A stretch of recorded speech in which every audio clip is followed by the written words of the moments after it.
자, 오늘은 2단원 마지막 주제 일탈 행동입니다. 이 일탈 이론은 22년 수능에서는 95%로 높은 정답률을 보였지만 20년 수능에서는 48%로 상당히 어렵게 나온 주제이기도 합니다.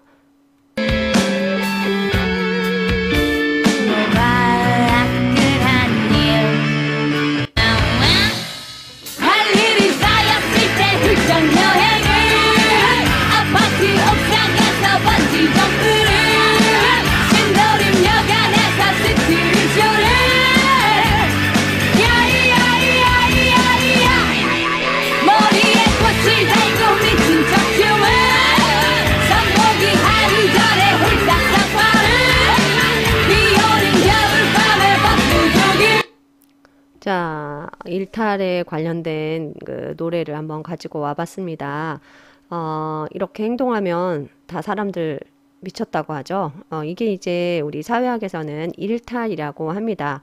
이 일탈과 관련된 내용은 지난 시간에 잠깐 선생님이 사회구조 할 때 이야기를 했었죠. 개인은 사회구조의 영향을 받게 되고 그 구조의 영향을 받아서 타율적인 행동을 하게 됩니다.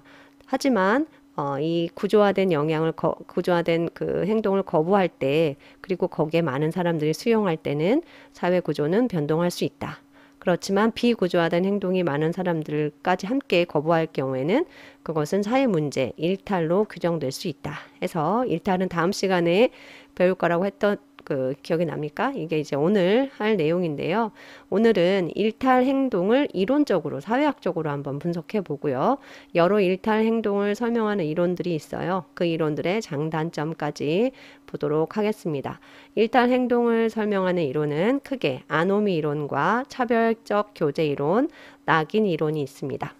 자, 이 그림을 보시면 얘는 지금 축구하고 있는데 혼자 핸드볼로 착각하고 있는 것 같죠? 손을 사용해서 축구를 하고 있습니다. 얘는 교실에 이렇게 문이 아니라 창문을 통해서 넘어오고 있죠. 둘 다 일탈 행동이라고 볼 수 있습니다. 자, 공통점은 뭐예요? 뭔가 사회적으로 합의된 그 관습이나 규칙을 지키지 않았죠. 일탈 행동입니다. 이러한 제재가 필요할까요? 예, 제재가 당연히 필요하겠죠. 그렇지 않으면 학교 수업도 축구 경기도 원만하게 진행이 되지 않기 때문입니다. 이러한 것들을 일탈 행동이라고 하는데, 그렇다면 일탈 행동은 항상 똑같은가? 언제 어디서나 항상 일탈 행동인가? 그렇지 않을 수도 있다는 것입니다. 1970년대 우리나라에서는 이렇게 머리가 긴 남성들 장발을 길거리에서 이렇게 단속을 했다고 합니다. 해서 남성들이 이렇게 장발 단속했고요.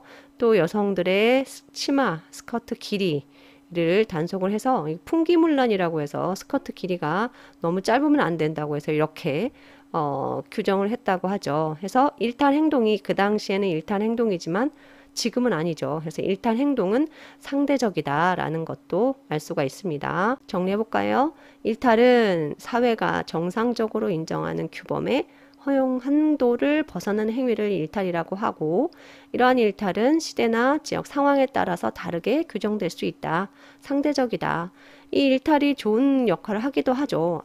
일탈이 발생하면 저쪽에 이런 문제가 있구나. 사람들이 그 문제를 인식하게 하고 그것에 많은 사람이 동조하면 변동이 될 수도 있다고 했죠. 또는 그 일탈을 방지하기 위해서 이거 뭔가 대안은 없을까? 이런 것을 생각할 수 있는 기회를 제공해 주기도 합니다. 하지만 일탈은 개인적으로 봤을 때 개인이 자꾸 일탈을 범한다면 개인의 삶에도 문제가 생길 수 있고, 또 사회 전체적으로는 저 사람 자꾸 일탈하네? 나도 한번 해볼 수 있지 않을까? 이러한 규범 준수 동기나 의지가 약화될 수 있고, 그렇게 되면 사회 조직의 해체나 전체적으로 사회 불안정까지 초래할 수 있는 문제점이 있다. 자, 지금까지는 일탈이 무엇인지, 그리고 일탈은 상대적이구나까지 확인해 봤고요. 그럼 이 일탈이 왜 발생할까? 생물학적으로도 분석해보고 많은 학자들이 심리학적으로도 분석해봤지만 우리는 사회학적으로 분석을 해보도록 하겠습니다. 먼저 생물학적, 심리학적으로 어떻게 분석하는지 잠깐만 맛만 보고 갈게요. 이 롬브로소라는 학자는 실제로 범죄자의 두개골을 해부해 봤다고 합니다. 그리고 범죄자가 갖고 있는 신체적 특성에 되게 집중했던 학자예요. 되게 독특하죠. 그래서 생김새를 보면 범죄자를 알 수 있다고 합니다. 비정상적인 범죄자들을 보니까 비정상적인 머리 크기를 갖고 있더라. 비대칭적 얼굴 뭐 이런 특징을 갖고 있더라. 혹시 주변에 한번 보세요. 자, 해서 이런 특징을 갖고 있다 해서 신체에 되게 집중했던 학자이고요. 이 프로이드라는 학자는 일탈은 개인의 성격 때문에 발생하는 것이다 해서 이 일탈은 개인의 어떤 성격들을 이루고 있는 이 무의식을 개인이 잘 조절하지 못해서 발생하는 것이다 라고 심리학적으로 접근을 한 학자입니다. 그러나 우리는 사회문화 시간에 이러한 생물학적인 심리학적인 관점보다는 무슨 관점으로? 사회학적인 관점으로 접근을 해보겠습니다. 왜? 이러한 생물학이나 심리학적 관점은 지역이나 사회마다 일탈이 다르게 나타나는 이유를 설명하지 못하기 때문에 우리는 이 일탈이 발생하는 원인을 사회 구조와 다른 사람 간의 상호작용 속에서 왜 일탈이 발생하는지 그 관점에서 우리는 지금부터 일탈을 접근하도록 하겠습니다. 자, 일탈은 사회 구조에 있다. 일탈이 발생하는 원인은 사회 구조에 있다. 뭐랑 가깝죠? 미시적, 거시적 중에 거시적 관점에 가깝죠. 우리 거시적 관점 뭐 배웠나요? 기능론과 갈등론 배웠습니다. 일탈이 발생하는 원인은 다른 사람과의 관계 때문에 그 안에서 발생한다. 그럼 미시적 관점이죠. 그래서 미시적 관점에서 보는 일탈 이론이 두 가지가 있습니다. 차별교제 이론과 낙인 이론 배울 거예요. 거시적 관점의 기능론과 갈등론 중에 기능론에서의 일탈 이론인 아노미 이론을 배울 겁니다. 그래서 갈등론에 관련된 이론은 따로 없고요. 기능론에서 일탈을 설명하는 이론인 아노미 이론 배울 거고요. 미시적 관점에서 일탈을 설명하는 이론인 차별교제 이론과 낙인 이론 배울 겁니다.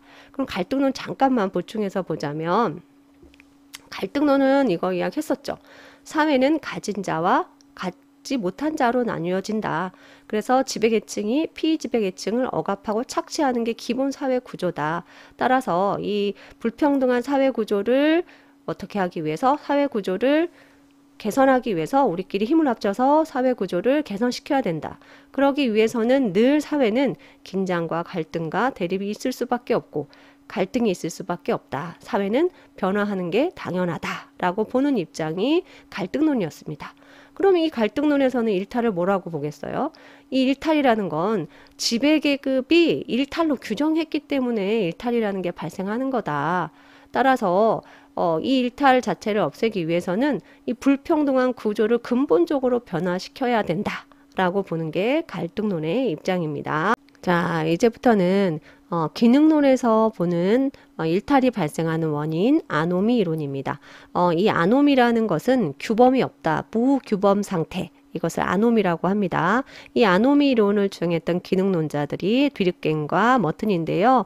이 머튼이라는 학자는 뒤르갱의 아노미 이론을 조금 더 수정하고 발전시킨 학자입니다. 뒤르갱은 뭐라고 이야기했냐면 인간은 무한한 욕구를 갖고 있다고 합니다.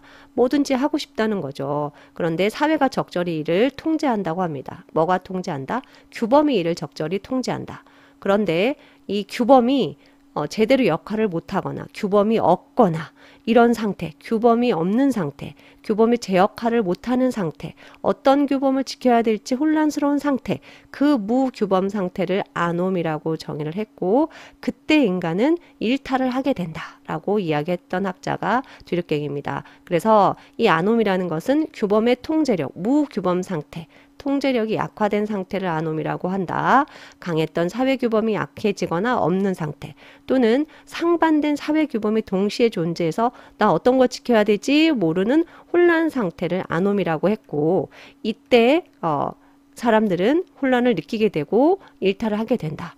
특히 아노미가 발생하는 가장 큰 원인은 급격한 사회 변동으로 인해서 규범이 제 역할 못할 때 무규범 상태가 발생할 때 이때 일탈을 일으키게 된다고 했고 그렇다면 일탈의 해결책은 뭐예요? 무규범 상태 때문에 일탈이 발생했기 때문에 강력한 사회 규범이 제 기능을 하면 되겠죠. 그래서 기능론자들이 이런 아노미 상태를 이야기한 겁니다. 제 기능을 하면 규범이 제 기능을 하면 일탈을 막을 수 있다는 거 보는 거죠. 그 다음에 이 뒤릇갱이 아노미 이론을 조금 더 체계화시킨 학자가 머튼이라는 학자인데요. 뒤릇갱은 아까 인간의 욕구는 끝이 없다고 했잖아요. 그런데 머튼은 조금 달라요. 사회 문화적으로 각 집단, 내가 속해 있는 집단마다 욕구가 조금씩 다르다라고 전제를 했던 학자가 머튼입니다. 자, 건국 당시에 미국에서는 뭐가 중요했냐면 물질적인 부유함이 중요했다. 조선시대 때는 출세하는 거. 한국의 우리 고등학생들은 좋은 대학 가는 게 그들이 추구하는 목표예요. 그럼 이것을 하기 위해서는 수단이 필요하겠죠. 미국에서는 부자가 되기 위해서 투자해야 되고, 조선시대 때 출세하기 위해서는 과거급제해야 되고, 우리나라 대학, 고등학생들 좋은 대학 가려면 내신과 수능 공부해야 되지 않습니까? 그래서 각 집단이 추구하는 목표와 수단이 있는데 머튼은 언제 일탈이 발생하냐면 이게 괴리가 될 때, 서로 맞지 않을 때, 일치 안 될 때 비제도적인 수단을 쓴다고 합니다. 그게 바로 아노미야. 그러니까 문화적 목표와 제도적 수단이 괴리가 되어서 제도적 수단이 없기 때문에 비제도적인 수단으로 이러한 방법을 쓰는 것이 일탈이다라고 머튼이 이야기를 합니다. 즉 문화적 목표를 달성하기 위한 합법적, 제도적 수단이 충분하다면 우리 일탈하지 않습니다. 합법적 수단 쓰는 거죠. 그런데 이것을 도달하기 위해서 합법적 수단이 나에게 부족하다면 그때 이제 일탈이 발생한다라고 보는 것이 머튼의 아노미 이론입니다. 그럼 어떻게 해결해야 될까요? 이 제도적 합법적 수단을 많이 만들어주고 많은 사람들이 합법적 수단을 통해서 그들이 원하는 목표를 달성할 수 있게 해주면 되겠죠. 자, 그럼 정리해 볼게요. 뒤릇갱과 머튼의 아노미 이론입니다. 뒤릇갱은 사회의 지배적인 규범이 약화, 그러니까 사회가 급격히 변동해서 내가 무엇을 지켜야 될지 규범이 약화됩니다. 무규범 상태이거나 아니면 과거의 규범과 현재의 규범이 혼재된 상태에서 나 뭐 지켜야 되지? 그런 혼란한 상태. 이럴 때 개인은 일탈에 빠지게 된다. 이럴 때 대책은 명확한 규범 정립이 필요하고 그 규범을 명확하게 교육을 강화시키면서 규범의 힘을 회복시키는 것이 중요하다. 라고 이야기했던 것이 뒤릇갱의 아노미 이론입니다. 사례로 보자면 과거에는 장남이 부모를 부양해야 된다는 게 있었잖아요. 그런데 지금은 꼭 그렇지만 않죠. 큰아들이 부모를 부양해야 된다는 건 없잖아요. 그렇지만 지금 이것을 대체할 그럼 누가 부모를 보양해야 되냐. 명확한 규범이 자리 잡지 못해서 독거노인 문제라든가 가족 문제가 발생하고 있다. 그러니까 새로운 규범이 자리 잡지 못했기 때문에 이러한 일탈 문제가 발생하고 있다. 뒤릇갱이 아노미로 설명될 수 있는 사례가 되겠고요. 머튼은 뭐라고 했죠? 사람들이 각 집단마다 원하는 목표가 있고 이를 달성해야 될 수단이 있는데 이게 괴리가 되면 제도적인 수단이 아닌 비합법적인 수단을 통해서 이거 문화적 목표를 이루려고 하는 일탈이 발생한다. 그러니까 부자 되고 싶지만 합법적으로 부자가 되는 방법이 제한돼서 다른 방법으로 강도나 절도 사기를 통해서 일탈이 발생한다. 그래서 이는 대책이 뭐예요? 제도화된 수단을 확대하는 것이 대책이 될 수 있겠죠. 자, 지금까지 일탈의 원인을 기능론자들이 어떻게 설명한 건지 한번 봤어요. 뒤릇갱과 머튼은 규범이 제 역할을 하지 못해서 또는 사회적 목표와 제도적 수단이 문화적 목표와 제도적 수단이 일치하지 못해서 일탈이 발생했다고 했습니다. 둘 다 공통점은 뭐예요? 일탈의 원인은 사회 구조에 있다고 보는 거죠. 즉 거시적인 관점으로 일탈을 바라보고 있다면 그거 아니다. 일탈은 다른 사람들과의 상호작용에서 일탈이 발생한다. 미시적 관점, 상상론 생각나야 됩니다. 이 관점에서 일탈을 보고 있습니다. 먼저 차별교제 이론 한번 볼게요. 이거 여러분이 많이 들어봤을 내용입니다. 자, 까마귀 노는데 백로야 가지 마라. 하얀 노가 까만 애들하고 놀면 안 돼. 걔네들하고 접촉하면 걔네들 비정상인이고 일탈자들이야. 걔네들하고 접촉하면 너 뭐 된다? 너도 이러한 일탈을 학습하고 모방하고 거기에 배우게 돼. 사회화돼. 선생님이 사회화가 꼭 긍정적인 것만 사회화가 아니라고 했죠. 그러니까 걔네들하고 놀면 안 돼. 따라서 차별교제 이론은 어떻게 일탈을 해결할까요? 비정상인들이랑 접촉을 최대한 안 하고 정상인들과 많이 접촉하면 일탈을 해결할 수 있다고 보는 거죠. 정리하자면 차별교제 이론은 다른 사람과 상호작용하는 과정에서 일탈이 학습된다고 보는 겁니다. 그러니까 일탈을 하는 방법도 학습하고 그 일탈을 정당화한다. 이 일탈 이거 괜찮은 거야. 이 정도는 괜찮아. 정당화하는 것까지도 학습할 수 있다는 거예요. 따라서 내가 어떤 집단에 있는지 그 사람들과 어떻게 상호작용하는지에 따라서 일탈이 발생할 수 있다. 그런 대책은 일탈 집단과 접촉을 차단하고 정상적인 집단과 교류를 촉진한다. 이게 대책이 될 수 있겠죠. 하지만 이 이론의 한계점도 있습니다. 아니 까마귀들이랑 놀아도 백로처럼 여전히 살고 있는 사람이 있지 않느냐. 그리고 그럼 제일 처음에 까마귀가 처음부터 까마귀였느냐. 최초의 일탈을 설명하지 못한다. 자, 차별적 교제 이론의 대표적인 이런 이야기 참 많죠. 우리 애는 절대 그럴 애가 아닌데 나쁜 애들이랑 어울려서 그런 거예요. 그런 애들이랑 교제해서 그런 거예요. 이렇게 말씀하시는 부모님들은 차별 교제 이론을 아주 잘 아시고 계시는 거죠. 또 소년원에서 또 범죄를 학습하기도 하는 거죠. 그래서 소년원에서 또 다른 새로운 범죄 수법을 배워서 오는 것도 차별교제 이론의 예가 될 수 있겠습니다.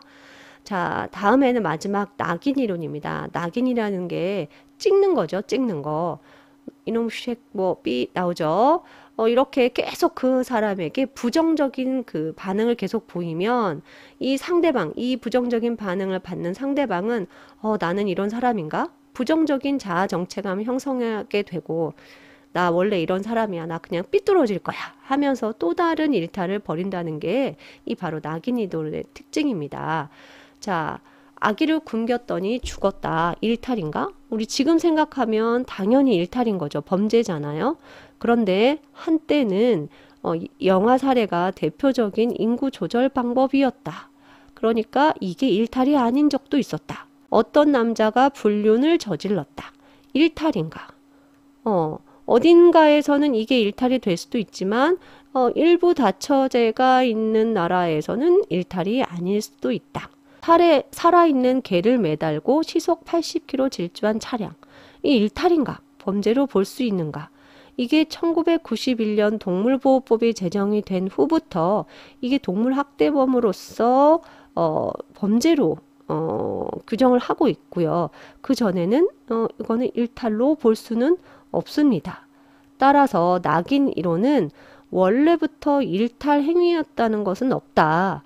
그것을 일탈로 규정하기 때문에 그게 일탈이 되는 거다. 그걸 일탈로 찍었기 때문에 일탈이 되는 거다.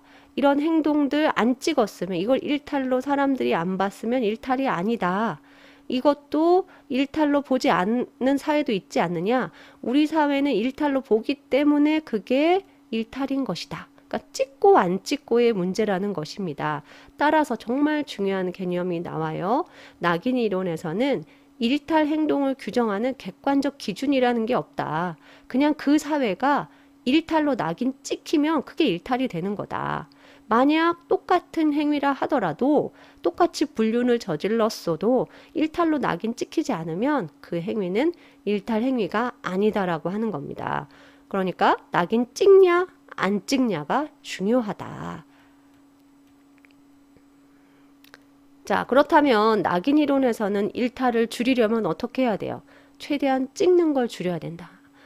최대한 일탈을 줄여야 된다. 그리고 혹시나 찍게 될 경우에 저 사람 일탈했어. 저 사람 범죄자야. 이렇게 하기 전에 신중하게 검토해야 된다. 자, 하지만 이러한 낙인 이론도 한계점이 있습니다. 한 번 찍혔어요. 1차 최초의 일탈 이후에 한 번 찍혔는데 그럼 낙인 이론에 의하면 한 번 낙인 찍힌 사람은 이후에 계속 일탈을 해야 되는데 그렇지 않은 사례도 있지 않느냐. 그걸 설명할 수 없다는 얘기입니다. 자, 낙인 이론 한번 정리해 볼게요. 최초의 일탈이 있었습니다. 가볍고 있고 일시적이며 그냥 간과할 수 있는 일탈인데 이게 발각된 겁니다. 그리고 찍힌 거예요. 그러다 보니까 넌 나쁜 놈이야, 너는 범죄자야 이렇게 찍히다 보니까 에라 모르겠다, 나는 이런 사람이구나 하면서 이제 습관화된 일탈이 발생한다는 것이죠. 일탈이라는 건 왜 발생한다? 낙인 찍혔기 때문이다. 자, 이 낙인 이론은 일탈자로 규정되는 그 과정과 이유에 관심을 두고 일탈 규정은 상대적이라고 합니다. 객관적인 기준이 없다는 거예요. 따라서 사회적으로도 찍을 때 되게 상당한 신중한 접근이 필요하다라고 이야기를 했고요. 자, 한계점은요. 낙인 안 찍혔는데 그럼 일탈 행동한 사람은 어떻게 설명할 것이냐? 그리고 최초의 일탈은 또 어떻게 설명할 것이냐? 이런 이야기들 한계점이 있고요. 사례로는 한 번 전과자인 사람이 사회적인 낙인으로 인해서 더 큰 범죄를 저지르는 것들도 사례가 될 수 있겠습니다. 자, 해서 일탈 이론 중에 낙인 이론은 객관적인 기준이 없다라고 보는 겁니다. 자, 우리 기갈상으로 한번 정리를 해볼까요? 일탈 행동을 바라보는 관점. 기능론에서는 일탈 그 자체 뭐라고 봤죠? 사회 병리 현상이라고 봤습니다. 일탈이 발생하는 원인은 제 기능을 다 담당하지 못해서, 그러니까 규범도 제 기능을 담당하지 못해서 그렇다라고 봤고요. 갈등론에서는 일탈 자체가 사회 발전할 수 있는 원동력이다라고 이야기했습니다. 그 다음에 상상론에서는 일탈은 다른 사람과의 상호작용 속에서 나쁘다고 규정된 것이 일탈이다. 그래서 차별적 교제 이론과 낙인 이론 봤습니다. 다음 사례 한번 볼게요. 범죄 증가 원인에 대해서 갑과 을이 이야기를 합니다. 갑은 사회가 빠르게 변동하면서 사회 규범이 혼란에 빠졌어요. 무엇을 따라야 할지 방향성을 잃으면서 범죄가 점차 증가하고 있어요. 규범이 지금 제 역할을 못하고 있다는 거죠. 사회가 빠르게 변화하면서 무규범 상태, 즉 아노미 상태를 일탈의 원인으로 보는 거죠. 뒤늦갱이에요? 머튼이에요? 뒤늦갱이 이론과 유사하죠. 다음에 우리 사회는 물질적 성공에 큰 가치를 두고 있는데 이것을 이루기 위해서 제도적 수단을 가지지 못하는 사람이 크게 늘고 있어요. 그러니까 합법적 수단을 이용하지 않고 비합법적인 수단으로 자신의 목표를 달성하려고 하는 거죠. 이게 뭐예요? 문화적 목표와 제도적 수단의 괴리로 인하여 일탈이 발생한 머튼의 아노미 이론인 것이죠. 자, 그 다음에 맹모 삼천지교라고 아마 들어보셨을 거예요. 엄마가 아이를 위해서 주변의 환경을 계속 바꿔가는 거죠. 이 어머니는 어떤 이론과 아주 밀접한 관련이 있습니까? 바로 차별적 교제 이론의 관점을 이 어머니가 가지고 계셨던 거죠. 어떤 아이들과 주변에서 지내는지에 따라서 이 아이의 성장에 아주 중요한 영향을 미친다고 보는 거죠. 역시 교도소 안에서도 학습이 이루어질 수 있습니다. 내가 어떤 사람과 접촉을 많이 할수록 그것을 학습한다. 따라서 까마귀 노는데 백로에 가지 마라. 좋은 사람들과 같이 접촉해야 된다. 라고 보는 입장이 차별적 교제 이론이죠. 자, 이것은 찍는 겁니다. 어렸을 때 그 경험, 나를 나쁜 사람으로, 나를 도둑으로 자꾸 몰아가. 아, 나는 그러면 삐뚤어져야 되겠다. 찍혔으니까. 이게 바로 낙인 이론입니다. 하지만 낙인 이론은 한계점도 있습니다. 한 번 찍힌 사람은 또다시 일탈을 해야 되는데 그렇지 않은 것을 설명할 수가 없죠.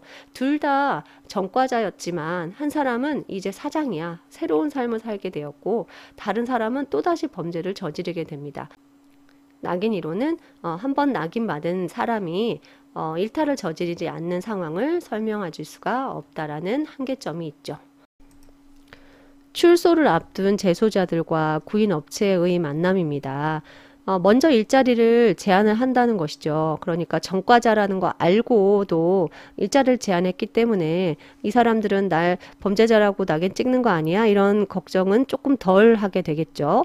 또 이 사람들에게 합법적 수단을 통해서 돈을 벌게 해주기 때문에 그들이 추구하는 목표와 제도적 수단이 괴리되는 문제는 조금 줄어들게 되겠죠. 그래서 이러한 업체들과의 만남을 통해서 낙인 이론과 아노미 이론에서 일탈 행동에 대한 대책이 될 수 있는 사례가 되겠습니다.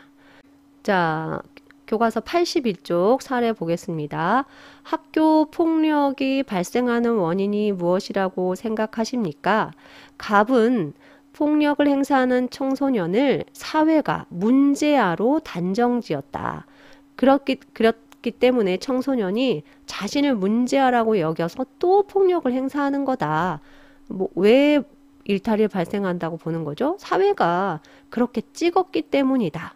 라고 이야기를 하고 있습니다. 바로 뭐랑 관련돼 있습니까? 낙인 이론과 관련이 되어 있고요. 자, 을 볼게요. 폭력을 행사하는 친구들과 어울리면서 기술도 습득하고 그것이 정당하다는 생각도 배우게 되는 거죠. 이거 뭐랑 연결됩니까? 차별적 교제 이론과 연결이 되겠고요.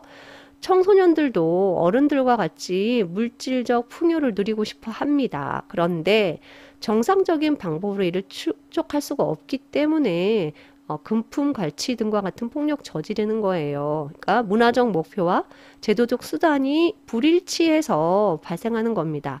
이거 누구죠? 머튼의 아노미 이론하고 연결 지을 수 있겠습니다. 자, 그러면 해결 방안들 참고해 보시고요. 자, 그럼 정리 한번 해볼게요. 사회가 정상적으로 인정하는 규범의 허용 한계를 벗어난 행위, 우리 지금까지 계속 일탈 행동 배웠습니다. 일탈 행동을 설명하는 이론과 한계를 골라봅시다. 자, 낙인 이론입니다. 낙인 이론은 찍히면 그 다음에 계속 또 일탈 행동을 한다는 거예요. 그런데 얘의 한계점은 뭐였어요? 처음에 안 찍혔는데 그럼 한 사람들은 뭐야? 그죠? 최초의 일탈을 설명하지 못한다.